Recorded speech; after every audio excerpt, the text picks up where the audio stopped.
nitrogen is messing up your kidneys. You know what they put inside of you to reverse that? Carbon. That's you. You know what I'm saying? That's who you are. You going back to what you started with. Yeah. You know what I mean? They're trying to fix you back up again. Yeah.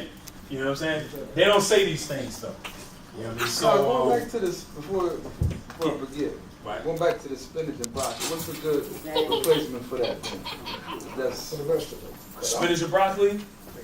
I eat that all the time. All the time, right? Yeah. Don't. Now listen. Right? I need a replacement. I'm gonna say bad thing about kale, man. You gonna say Listen. Let's go here. Let me take you here. First of all, if you was used to eating French fries and you moved on to broccoli and spinach, you have elevated. You know what I'm saying? You've elevated. for a minute the nitrogen level. No. You have moved forward in your health. You got what I'm saying? Because what happens is, you know, a lot of people, they eating, you know, just straight garbage. So then if you start eating broccoli and spinach, you've moved forward. You know what I mean? Right. Okay? Now once you've mastered that level, then you move forward again. Yeah, you want to leave the broccoli, you want to leave the spinach alone. Especially if you're cooking the spinach. Don't ever cook it. Eat it raw if you can have it. You know what I mean? But way too much nitrogen, and so is broccoli. And if you read How to Eat to Live, which is a great book, it is a transition book. It needs to be updated. You know what I mean? 40-something years old. He never mentions broccoli, prescribe it to you, and he tells you a little bit of spinach. But don't be a Popeye. He said use sparingly. Yeah, he said, you know, Okay. don't be a Popeye. You know what I'm saying? But eventually, you know you want to move away from that. So you talk about alternatives.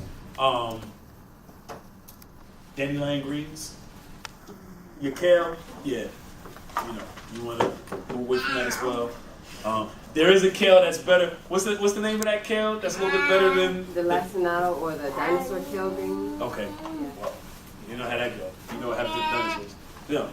But so dandelion greens, you know, romaine lettuce, watercress. One reason you don't eat broccoli is because you got a cabbage, which is a cruciferous plant. Okay. You know what I mean? Your red cabbage. Yeah. So every place is that. One thing we have to keep in mind when dealing with diet is we're so used to eating a variety of things, right? When if you really dealt with nature, you dealt with what was in season, you dealt with what was local, you wouldn't have such a variety. We flying this stuff from Mexico.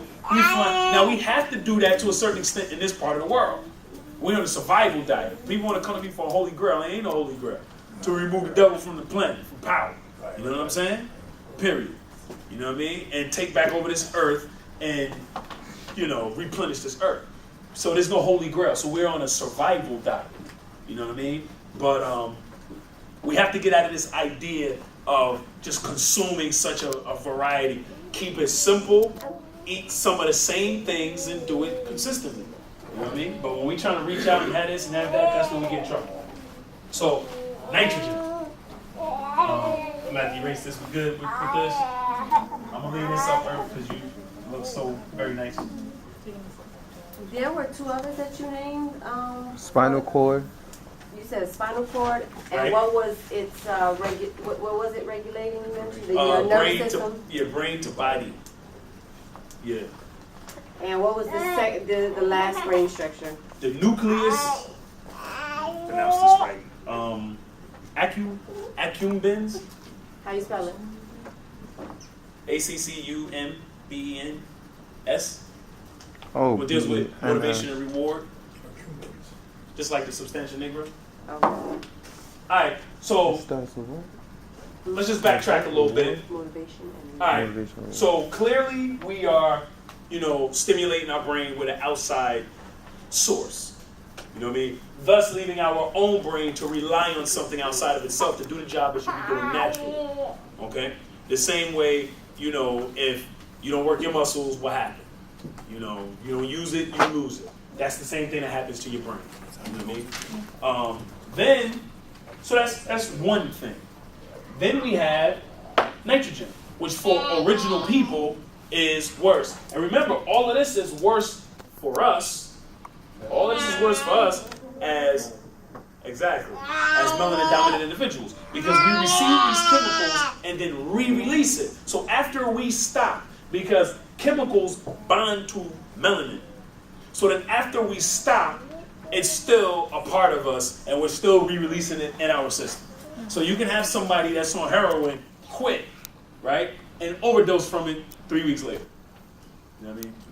That's where you want to get the book Melanin, the Chemical Key to Black Greatness, right? Then you take it to the nitrogen, which is, again, a killer for original people. We talk about this all the time. That's why this environment is what it is.